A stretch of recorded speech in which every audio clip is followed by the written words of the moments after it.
Hi guys, आपके अपने channel high level study पे आप सभी का स्वागत है। दोस्तों आज हम हाजिर हैं फिर से लेकर आपके सामने UEE के मोस्ट इंपॉर्टेंट क्वेश्चन जो कि आपके सेमेस्टर एग्जाम में आने वाले हैं। चलिए देखते हैं इसमें कौन कौन से क्वेश्चन हैं। तो पहले नंबर क्वेश्चन से स्टार्ट करते हैं। द टर्म एम्पियर आवर यानी कि AH इज़ एसोसिएटेड विथ यानी कि एम्पियर घंटा टर्म के साथ जुड़ा हुआ है। किससे जुड़ा है? दृष्टिकारी के साथ, ट्रांसफार्मर के साथ, विद्युत चुम्बक के साथ या श्रृंखला सेल के साथ। यानी कि जो हमारा एम्पियर घंटा है वह टर्म के साथ जुड़ा हुआ है। यानी कौन से टर्म के साथ जुड़ा होता है? तो इसका आंसर दोस्तों किससे जुड़ा होता है? संग्रह सेल से जुड़ा होता है। किससे जुड़ा होता है? संग्रह सेल से जुड़ा होता है। ठीक है, ये किससे जुड़ा होता है? संग्रह सेल से जुड़ा होता है। आगे चलते हैं अगले क्वेश्चन की तरफ। लेड एसिड सेल का आउटपुट यानी कि the output of lead acid cell, lead acid cell का आउटपुट क्या होगा? क्या होता है आउटपुट इसका दोस्तों? इसका आउटपुट होता है हमेशा 2.2 वोल्ट। कितना होता है? 2.2 वोल्ट।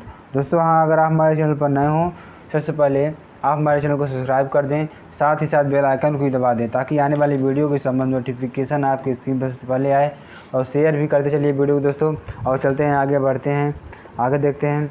कार की बैटरियों को चार्ज करने के लिए प्रयोग में आने वाले चार्जर होते हैं। यानी कि जो कार की बैटरियां होती हैं उसको चार्ज करने के लिए कौन से चार्जर का उपयोग करते हैं? फास्ट चार्जर का उपयोग करते हैं, ट्रिकल चार्जर का उपयोग करते हैं, पल्स चार्जर का उपयोग करते हैं, इंडक्टिव चार्जर का उपयोग करते हैं।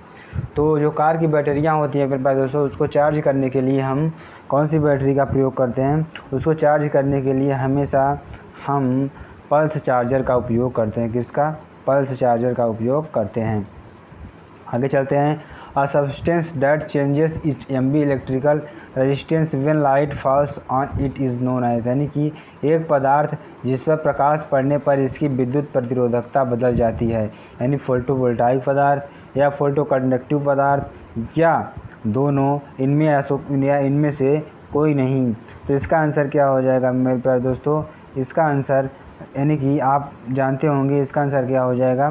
फोटो कंडक्टिव पदार्थ। यानी जो फोटो कंडक्टिव पदार्थ होते हैं उसमें क्या होता है कि उसमें जो जिस पदार्थ पड़ने पदार्थ जिसे यानी विद्युत प्रतिरोधकता में बदल जाती है। ठीक है, प्रकाश पड़ने पर इसकी क्या होती है? विद्युत प्रतिरोधकता बदल जाती है। आगे चलते हैं अगले क्वेश्चन की तरफ।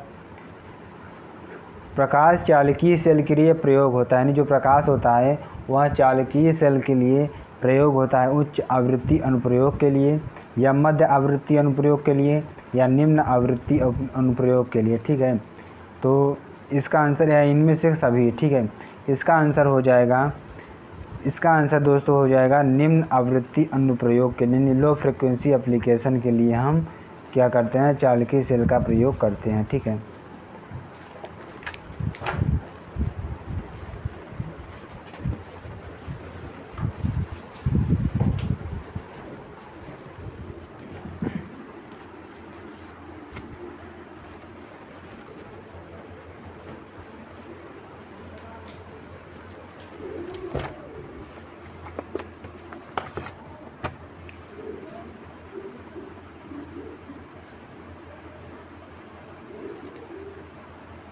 आगे चलते हैं दोस्तों अगले क्वेश्चन की तरफ। अगला क्वेश्चन हमारा क्या है? अगला क्वेश्चन है सेल की EMF निर्भर करती है। यानी सेल की हमारी जो EMF है दोस्तों, थोड़ा वहाँ पे लैग हो गया इसलिए थोड़ा माफ़ी चाहते हैं इसके लिए। तो चलते हैं आगे क्वेश्चन की तरफ। सेल की EMF निर्भर करती है। सेल की जो हमारी EMF है वह किस पर निर्भर करती है? आंतरिक प्रतिरोध पर, बाह्य प्रतिरोध पर या सेल के इलेक्ट्रोलाइट और इलेक्ट्रोड पर, या इनमें से घटक कोई घटक नहीं है। तो इसका आंसर क्या हो जाएगा मेरे प्यारे दोस्तों? इसका आंसर हमें हो जाएगा सेल के हमेशा आंतरिक प्रतिरोध पर निर्भर करता है। जो सेल का EMF होता है वह हमेशा उसके आंतरिक प्रतिरोध पर निर्भर करता है। आगे चलते अगले क्वेश्चन की तरफ। एक 10 वोल्ट की बैटरी जिसका आंतरिक प्रतिरोध 2 ओम है। यानी एक 10 वोल्ट की बैटरी जिसका आंतरिक प्रतिरोध क्या है? 2 ओम है। एक भार प्रतिरोध RL से जुड़ा है। ठीक है, शक्ति का अधिकतम स्थानांतर स्रोत से भार की ओर तब होगा जब RL का मान कितना हो जाएगा दोस्तों? इसको समझने के लिए हम क्या करेंगे? यदि RL का मान अगर कितना हो जाए दोस्तों? RL का मान यदि 2 ओम हो जाए तो क्या होगा? यहाँ पे भार की ओर तभी होगा जब RL का मान होगा, यानी जब अधिकतम स्थानांतरण स्रोत से भार स्थानांतरित होगा। यानी जब 2 ओम हो जाएगा तब इसमें क्या होगा कि जो शक्ति का अधिकतम हस्तांतरण भार की ओर तब होगा। ठीक है, आगे चलते हैं अगले क्वेश्चन की तरफ। The material used for coating the electrode is called, यानी इलेक्ट्रोड के विलयन के लिए प्रयुक्त पदार्थ, यानी इलेक्ट्रोड का जो विलयन होता है उसके लिए प्रयुक्त पदार्थ क्या है? रक्षी परत होता है, बंधक होता है, धातुमल होता है या मालक होता है। तो इसका आंसर क्या हो जाएगा मेरे प्यारे दोस्तों? इसका आंसर हो जाएगा फ्लक्स। क्या हो जाएगा? फ्लक्स, यानी कि मालक। ठीक है, इलेक्ट्रोड के विलयन के लिए प्रयुक्त पदार्थ क्या है? मालक, यानी फ्लक्स। आगे चलते हैं। Which of the following process essentially needs direct current, यानी निम्नलिखित में से किस प्रक्रम में अनिवार्यतः दृष्ट करंट की ज़रूरत है? वेल्डिंग में, तापन में, प्रशीतन में, विद्युत लेपन में। तो इसका आंसर क्या हो जाएगा मेरे प्यारे दोस्तों? इसका आंसर हो जाएगा विद्युत लेपन में। क्या हो जाएगा? विद्युत लेपन में इसका प्रयोग करते हैं। आगे चलते हैं अगले क्वेश्चन की तरफ। The fill factor of a silicon solar cell is approximately, यानी कि सिलिकॉन सोलर सेल का फिल फैक्टर लगभग कितना होता है? तो इसका फिल फैक्टर लगभग दोस्तों, इसका फिल फैक्टर लगभग हमेशा 0.7 होता है। कितना होता है? 0.7। ठीक है, आगे चलते हैं। धातुओं के शुद्धिकरण की प्रक्रिया में अशुद्ध धातु को क्या बनाया जाता है? धातुओं के शुद्धिकरण की स्थिति में उसको अशुद्ध धातु को क्या बनाया जाता है? अशुद्ध धातु को क्या बनाया जाता है दोस्तों? कैथोड बनाया जाता है, या एनोड बनाया जाता है, या इलेक्ट्रोलाइट बनाया जाता है, या इनमें से कोई नहीं। तो दोस्तों हमेशा याद रखिए, उसको क्या बनाया जाता है? एनोड बनाया जाता है। किसका बनाया जाता है? एनोड बनाया जाता है। आगे चलते हैं अगले क्वेश्चन की तरफ। अगला क्वेश्चन हमारा क्या है? लोड सेल इसेंशियली इज, यानी लोड सेल अनिवार्यतः होता है एक, क्या होता है? थर्मिस्टर होता है, या स्ट्रेन गेज होता है, या फोटोवोल्टाइक सेल होता है, इनमें से कोई नहीं। तो दोस्तों इसमें क्या हो जाएगा? जो हमारा स्ट्रेन गेज है, जो हमारा स्ट्रेन गेज होता है वह हमेशा लोड सेल में होता है, हमेशा लोड सेल में होता है। ठीक है, निम्न में से किस प्राथमिक सेल में वोल्टेज न्यूनतम है? लिथियम में, जिंक क्लोराइड सेल में, या मरकरी सेल में, या कार्बन जिंक सेल में। तो क्या हो जाएगा इसमें दोस्तों? हमेशा क्या कहते हैं? मरकरी सेल में क्या होगा? प्राथमिक वोल्टेज हमेशा क्या होता है? न्यूनतम होता है। किसमें? मरकरी सेल में हमेशा प्राथमिक वोल्टेज न्यूनतम होता है। सोलर सेल एक है फोटोवोल्टाइक यंत्र, प्रकाश विकिरण यंत्र, प्रकाश सुचालक यंत्र, या प्रकाश उत्सर्जक यंत्र। तो जो फोटोवोल्टाइक सेल है दोस्तों वह हमेशा क्या होता है? वह हमेशा जो होता है फोटोवोल्टाइक यंत्र होता है। क्या होता है? फोटोवोल्टाइक यंत्र होता है। ठीक है, इसका आंसर इसलिए क्या हो जाएगा? ए या नंबर हो जाएगा, यानी सोलर सेल एक फोटोवोल्टाइक यंत्र होता है। आगे चलते हैं अगले क्वेश्चन की तरफ। सेल के डिब्बे से बने होते हैं, सेल के डिब्बे किसके बने होते हैं? जो हमारे सेल के डिब्बे हैं वो किसके बने होते हैं दोस्तों? सेल के डिब्बे में से जस्ते के बने होते हैं। किसके बने होते हैं? जस्ते के बने होते हैं।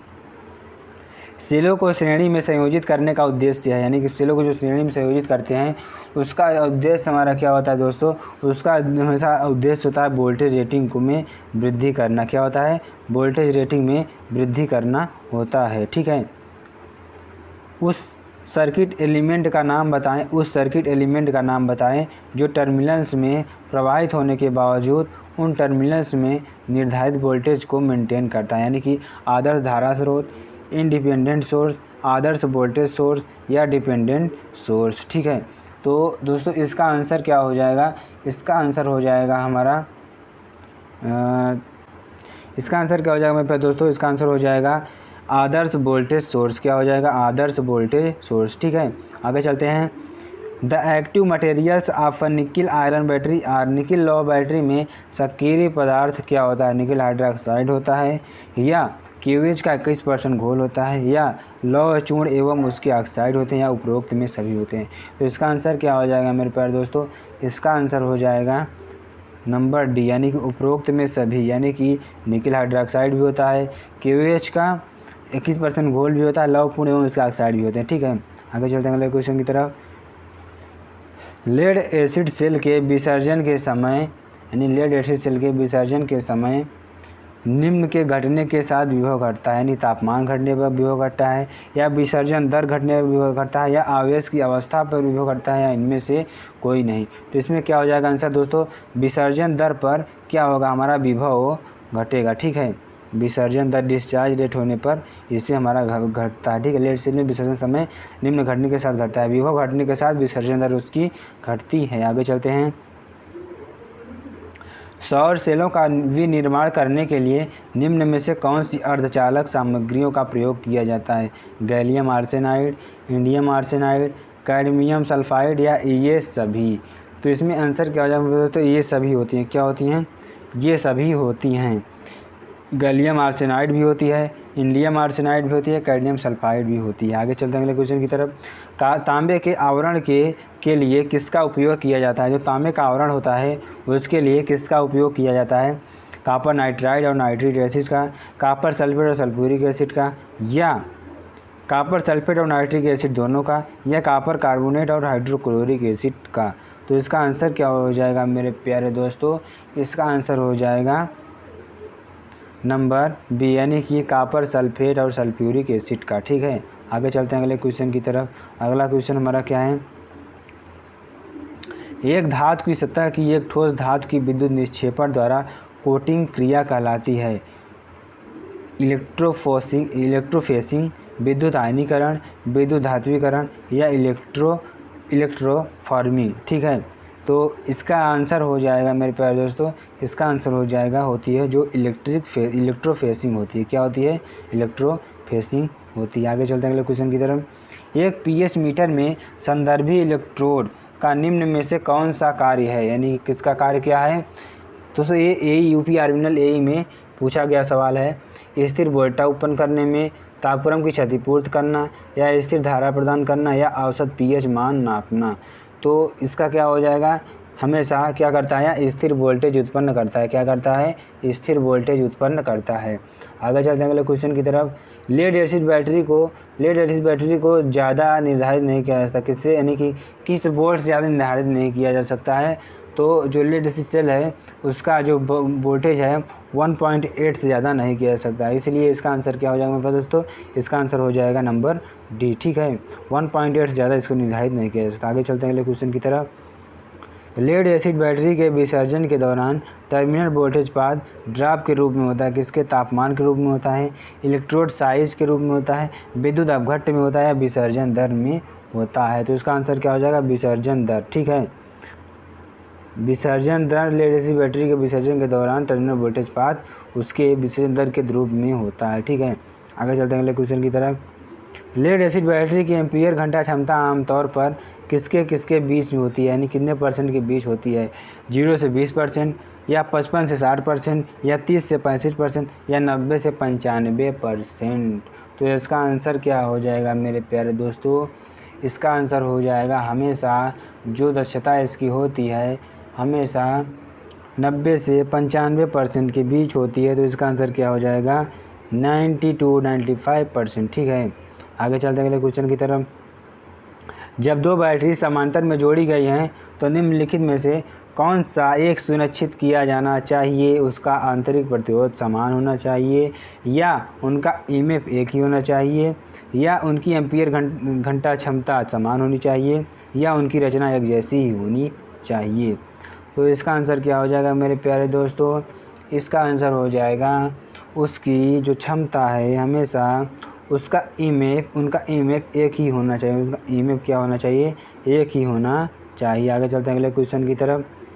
निकिल लौह बैटरी का सक्रिय पदार्थ है। यानी निकिल लौह बैटरी का सक्रिय पदार्थ क्या है? NaCl पाउडर और उसके ऑक्साइड, या KCl का 98% विलयन, या H2SO4 का 21% विलयन, या निकिल हाइड्रोक्साइड। तो इसका आंसर क्या हो जाएगा मेरे प्यारे दोस्तों? इसका आंसर हो जाएगा निकिल हाइड्रोक्साइड। क्या हो जाएगा? Nickel hydroxide. आगे चलते हैं अगले क्वेश्चन की तरफ। लेड एसिड सेल में लेड को कहा जाता है, यानी लेड को क्या कहा जाता है? ऋणात्मक निष्क्रिय पदार्थ, धनात्मक सक्रिय पदार्थ, या धनात्मक निष्क्रिय पदार्थ, या धनात्मक सक्रिय पदार्थ। तो इसका आंसर क्या हो जाएगा मेरे प्यारे दोस्तों? इसका आंसर हो जाएगा नंबर डी, ऋणात्मक सक्रिय पदार्थ। आगे चलते हैं अगले क्वेश्चन की तरफ। गैल्वेनाइजेशन में निम्नलिखित में से किसकी परत चढ़ाई जाती है? सीसा की, तांबा की, जस्ता की, या एल्यूमिनियम की? तो इसमें आंसर क्या हो जाएगा? हमेशा जस्ता की परत चढ़ाई जाती है। किसकी? जस्ता की परत चढ़ाई जाती है। दोस्तों इसमें कुछ इंपॉर्टेंट टॉपिक्स हैं उसको हम बता देते हैं। यानी जो बैटरी की एम्पीयर क्षमता बढ़ाने के लिए सेलों को संयोजित किया, यानी जो एम्पीयर क्षमता बढ़ाने के लिए उसको किस में संयोजित करते हैं, समांतर में संयोजित करते हैं। लेड एसिड सेल की तुलना में निकेल आयरन सेल की दक्षता कम होती है क्योंकि इनका आंतरिक प्रतिरोध उच्च होता है। कार्बन जिंक सेल में विद्युत ध्रुवक का कार्य क्या है, उत्पन्न हुई हाइड्रोजन को जल में परिवर्तित करना। ठीक है, आगे चलते हैं। शुष्क सेल में कौन सा पदार्थ विध्रुवक का कार्य करता है, मैंगनीज डाइऑक्साइड। जब लोड प्रतिरोध RL का मान सेलों के कुल आंतरिक प्रतिरोध RT के तुल्य हो जाता है तो सर्किट करंट अधिकतम होता है। कितना होता है, हमेशा कितना होता है, करंट क्या होता है, अधिकतम होता है। फोटोवोल्टाइक एवं लैक्लांसी सेल में पॉजिटिव इलेक्ट्रोड के चारों ओर हाइड्रोजन आयन का एकत्र होना क्या कहलाता है, क्षुवाच्छादन कहलाता है। ठीक है। लेड एसिड सेल में क्या होता है, लेड एसिड सेल को पुनः आयोजित किए जाने के योग्य होता है क्योंकि इसकी रासायनिक प्रक्रिया उत्क्रमणीय होती है। ये 144 एम्पीयर आवर की बैटरी 8 एम्पीयर करंट लगभग कितने घंटों तक प्रदान करती है, 18। ठीक है, 18 घंटों तक बैटरी प्रदान करती है। निकेल आयरन सेल क्या होता है, एक सेकेंडरी सेल होता है। दोस्तों आशा करते हैं वीडियो लोगों को बहुत ज़्यादा पसंद आई होगी। अगर यह वीडियो पसंद आती है तो हमारे चैनल को लाइक करें, शेयर करें, सब्सक्राइब करें और साथ ही साथ बेल आइकन भी दबाएं ताकि आने वाली वीडियो के संबंधित नोटिफिकेशन आपके स्क्रीन पर सबसे पहले आए। Thank you. इसी के साथ फिर मिलते हैं अगले वीडियो में। जय हिंद, जय भारत।